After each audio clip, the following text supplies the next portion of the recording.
She said, "Stop acting like we're married. You have no say," so I proved I had one.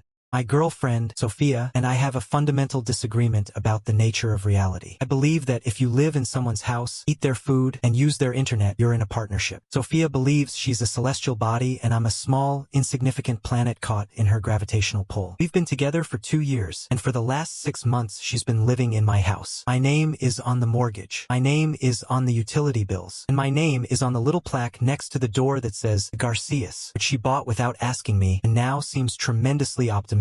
I'm a pretty laid-back guy. I like my peaceful life. I work from home as a graphic designer. I have a couple of good friends, and my idea of a wild Friday night is ordering some tacos. Sophia isn't like that. Her life is a performance, and her audience is her 3 best friends, a Greek chorus of cackles that I privately refer to as the Harpies. Their names are Valeria, Camila, and whatever the third one is called. Let's call her Renata. The problem in question arose last weekend. I was making dinner, and Sophia came strutting into the kitchen with her phone glued to her ear, already dressed to go out. She was in the middle of a loud, one-sided conversation with the Harpies. "Oh, obviously, yes, I'm totally in," she said into the phone. "A weekend away is exactly what I need. No, he's not coming. Don't be ridiculous." She hung up and looked at me, beaming. "Good news. The girls and I are going to Valle de Bravo for the weekend. We're leaving tomorrow." It was the first I'd heard of it. "Oh, cool," I said, stirring the pasta sauce. "Sounds nice. How's it over there?" It was a simple logistical question, a question a normal person in a normal relationship might ask. Sophia, however, looked at me as if I'd just asked her to explain quantum physics in ancient Greek. She let out a short, sharp laugh and turned to her friend Valeria, who had just walked through the door. "Can you believe this?" Sophia said, rolling her eyes. "He wants to know where I'm going." Valeria scoffed, looking me up and down as if I were a piece of furniture she was considering throwing out. Sophia then turned to me, put her hands on her hips, and delivered the phrase that would echo through the halls of history, or at least through my immediate future. "Stop acting like we're married. You have no say in where I go or who I'm with." The Harpies, who by then had all gathered in my kitchen, burst into laughter. It was a symphony of mockery. They really thought this was the height of comedy. A man in his own house being told he has no right to ask a simple question about his live-in girlfriend's plans. Hilarious. If you're enjoying this story so far, don't forget to hit that subscribe button and leave a like. I want to know, have you ever been in a situation where someone disrespected you in your own home? Drop a comment below and let me know. I stood there, holding a wooden spoon with pasta sauce dripping onto the floor, and I didn't get angry. I didn't argue. A strange calm washed over me. A part of my brain that had been trying to make this relationship work simply packed its tiny suitcase, put on a little hat, and quietly left the building. I looked at her smug, smiling face and just smiled back. A big, friendly, completely empty smile. "You know what?" I said, my voice full of cheerful agreement. "You're absolutely right. My mistake." They all laughed again, thinking I was just backing down. Sophia gave me a condescending pat on the cheek, and then they all left the house, heading to some pre-weekend cocktail hour. I stayed in the kitchen for a long moment, the silence broken only by the bubbling pasta sauce. "Well," I said to myself as a new, much more interesting plan began to form. "We're not married. I have no say." Understood. The weekend was going to be fun after all, just not for her. The moment Sophia's car, presumably filled with 5 different types of glitter and a case of tequila, disappeared down the street on Friday afternoon, I sprang into action. My first move wasn't to pack or clean. It was a mission of strategic importance. I went next door to Donna Carmen's house. Donna Carmen is an 80-year-old widow with a sweet smile, an award-winning rose garden, and a surveillance network that would make the CIA jealous. Nothing happens on our street without her knowing about it. I brought her a slice of the cornbread she likes and sat with her on her porch. "Donna Carmen," I said after we discussed the weather and the moral failings of the neighborhood squirrels, "I have a little situation and I need your help. It involves a bit of theater." Her eyes lit up. That woman loves drama more than she loves her roses. I explained what had happened. I told her Sophia's exact words. "Stop acting like we're married." I didn't have to embellish. The unvarnished truth was damning enough. By the time I finished, Donna Carmen was patting my hand with a look of righteous fury on her face. "What a shameless girl," she declared. "Don't worry, Tomas. Leave it to me. What's my line?" I gave her a simple script. When Sophia returned and inevitably found herself locked out, she should act confused and deliver some key pieces of information. Donna Carmen took on the task with the enthusiasm of a veteran Broadway actress preparing for opening night. With my accomplice secured, I returned home to begin what I called Operation Bachelor Pad Resurrection. My house for the last 6 months had been a sea of beige beige pillows, small useless bowls that contained nothing, and art that looked like a printer had run out of ink halfway through the job. It was time to reclaim my territory. I didn't just pack Sophia's things, I cataloged them. I got a bunch of boxes and a thick black marker. The first box was labeled everyday clothes. The second, fancy clothes for fancy outings I wasn't invited to. The third, and my personal favorite, sparkly magic dresses that shed glitter all over everything I own. Her 37 pairs of identical-looking heels went into a box marked podiatrist's nightmare. Her mountain of makeup and skincare products was packed into boxes labeled face paint and various potions. By Saturday morning, every trace of her physical existence was in boxes. I hired some movers from an app and we loaded everything into a 3 by 1.5 meter storage unit. I paid for 1 month, a generous, non-marital gesture, I thought. With the house cleared of her belongings, the real fun began. I went shopping. I rolled up the beige rug and replaced it with an artificial turf carpet that looked like a soccer field. I sold her sterile white couch online and bought a gigantic black leather recliner with approximately 16 cup holders. Her sad, minimalist coffee table was replaced by a vintage pinball machine I found on Mercado Libre. It didn't work, but it lit up, and that's what mattered. The bedroom was next. I took down that weird macrame thing she'd hung over the bed and replaced it with a framed poster of a jaguar in the Lacandon jungle. Felt good. My final and most brilliant move happened Saturday afternoon. I went to the local animal shelter just to look. An hour later, I came home with a 55-kilogram St. Bernard puppy named Bruno. Bruno wasn't a small dog. He was an adorable, drooling, furry wrecking ball. He immediately claimed the new leather couch as his own and fell asleep, snoring like a lumberjack. The house was transformed. It was no longer a showroom for a sad, beige life. It was a fortress of glorious, unapologetic bachelorhood. I spent the rest of the weekend playing fetch with Bruno, drinking beer from the bottle in my own living room, and changing all the passwords. The new Wi-Fi network was called Get Your Own Wi-Fi, and the password was Not Married LOL. Sunday night, I sat on my 16-cup holder couch with Bruno's giant head in my lap and waited. The storm was coming, and for the first time in a long time, I felt completely and absolutely prepared. Sunday night, around 9 p.m., my video doorbell sent a notification to my phone. There she was. Sophia, looking tanned from her weekend in Valle de Bravo, approached my front door, humming. The comedy began almost immediately. She tried her key, slid into the lock, but didn't turn. The new deadbolt I'd installed that morning was doing its job. She jiggled it with a look of mild annoyance on her face. She tried again. Then she let out a sigh of exasperation and started pounding on the door. From the couch, Bruno lifted his enormous head, let out a deep, rumbling woof, and then went back to sleep. Sophia started calling my phone. I watched it vibrate on the pinball machine. I took a calm sip of my beer and pressed reject. She called again. Reject. The cycle repeated 5 times. The pounding on the door got louder. Tomas, open the door. What's wrong with you? My key doesn't work. I remained silent. It was all part of the show. After another 5 minutes of increasingly frantic pounding, she seemed to give up. The doorbell camera showed her pacing the porch, running her hands through her hair, and then, right on cue, a porch light flickered on next door. It was Donna Carmen in her robe, holding a watering can. Let the performance begin. Oh, Sophia dear, is that you? Donna Carmen called out in a voice that was a perfect mix of surprise and neighborly concern. Donna Carmen, thank God, Sophia said, running to the edge of my porch. I can't get in. My key doesn't work. Is Tomas home? I can see the lights on. Oh, Tomas is home, Donna Carmen said, nodding wisely. He's had a wonderful weekend. A real transformation. Transformation? What are you talking about? Well, he told me the good news, Donna Carmen said, leaning on her railing in a conspiratorial tone. He said you're not married. He said he has no say in anything you do, so he decided to celebrate his newfound freedom. He redecorated the whole house. It's a man's home now, she said. Very rugged. Sophia stared, mouth agape. And the best part, Donna Carmen continued, barely containing her glee, he got a dog. A big, beautiful boy named Bruno. He said he wanted a companion who was loyal and didn't talk back. Isn't that adorable? The expression on Sophia's face was a masterpiece of disbelief and horror. She slowly turned and looked through my living room window. From my position on the couch, I waved at the glass. Her eyes went wide as she took in the scene. The soccer field carpet, the pinball machine, and the gigantic St. Bernard snoring on the new couch. She let out a sound that was between a scream and a sob. She pulled out her phone and started texting me frantically. My phone lit up with a barrage of furious all-caps messages worthy of a novel. That's when I decided to respond. I sent her a single, simple text message. You said to stop acting like we're married. You said I have no say. I agree. This is my house, and you have no say in how I live in it. Since we're not married, I've returned your non-marital property to a safe place. The address is 123 Insurgentes Street, Unit 42. The code is 1234. You have 1 month. Have a wonderful life. Then I blocked her number. The doorbell camera showed her reading the text. She looked at her phone. She looked at the window. She looked at her phone again. Then she let out a scream of pure, unfiltered rage and threw her phone into my lawn. It was a truly spectacular meltdown. She ranted and raved for another 10 minutes before Camila, one of the harpies, arrived to pick her up. The next day, the expected social media campaign began. Vague posts about being betrayed, about men who can't handle a strong, independent woman. It was pathetic, but I had one more card to play. The social media drama was predictable, but also incredibly boring. Sophia and the harpies posted stories with sad music, talking about the importance of knowing your worth and removing bad energy. It was all so generic, it was almost funny. They were trying to paint me as a villain, but they were using a paint-by-numbers kit. I let them go on like that for about 2 days. Then I decided to provide some much-needed context. I didn't engage with them directly. Instead, I made a post on my own private social media page, visible only to our mutual friends. It was a photo album. The first photo was of my living room from a month ago. The sad beige couch, the useless bowls, the general aura of a dentist's waiting room. The caption said, "Before." The second photo was of my living room now. The glorious leather recliner, the soccer field carpet, the shining pinball machine, and Bruno the Saint Bernard lying there looking majestic. The caption said, "After." The last photo was a selfie of me and Bruno on the couch. We both looked incredibly happy. The caption was simple: decided to redecorate based on my new relationship status. I was informed I'm not married and have no say in things, so I'm embracing my freedom. Bachelor pad life. Dog is my co-pilot. No say, no stay. The post was a nuclear bomb. The pure, absolute pettiness of it, combined with Bruno's undeniable cuteness, was a winning combination. My friends thought it was hilarious. The story, with proper context, spread like wildfire. People who had initially offered sympathy to Sophia now saw the full picture. The narrative was no longer psychotic boyfriend kicks out his girlfriend. It was girlfriend tells her boyfriend their relationship is a joke, is surprised when he believes her. Sophia's friends went silent. It's hard to maintain a victim narrative when the villain is posting adorable photos with his giant dog. The fallout for Sophia was harsh. She stayed with Valeria, but apparently that lasted less than a week. I heard Valeria got tired of Sophia complaining and not contributing to rent. She ended up having to move back in with her parents in Toluca. She tried to take legal action against me. I received a letter from a law firm demanding access to the house to recover her unlawfully withheld property and demanding compensation for damages for leaving her on the street. My lawyer responded with a copy of my house deed, a copy of the lease that only had my name on it, and a polite question about whether Sophia would be returning the money for 6 months of rent, utilities, and food she'd consumed while living in my house as an unmarried person with no obligations. We never heard from her lawyer again. The funniest part of this whole ordeal happened about a month ago. I was at the dog park with Bruno. He was happily chasing a tennis ball, and I was talking to another dog owner. A woman approached me hesitantly. It was Renata, the third harpy. She looked incredibly uncomfortable. "Hey, Tomas," she said. "Look, I just wanted to say I'm sorry about that night at your house. We crossed the line." I just shrugged. Sophia said what she said. I just took her at her word. "Yeah, I know," she said, shaking her head. "She's very intense. She called me last week complaining that her parents are making her get a job. She said it was all your fault for ruining her life." She paused and then looked at Bruno, who was now trying to fit 3 tennis balls in his mouth at once. "Honestly, it looks like you're doing great." And she was right. I am doing great. The house is no longer a prison, you see. It's my home. The pinball machine still doesn't work, but it's a great conversation starter. And Bruno is the best roommate I've ever had. He's loyal, he's fun, and he never complains about my cooking. I learned a valuable lesson. Sometimes the best revenge isn't a grand, complicated plan. Simply listening to what people say and believing them. Sophia told me exactly who she was and what our relationship meant to her. I just decided to agree with her. She said I had no say, and now in her life I really don't. And in my life she doesn't either. And that, combined with a giant, drooling dog, is a pretty happy ending.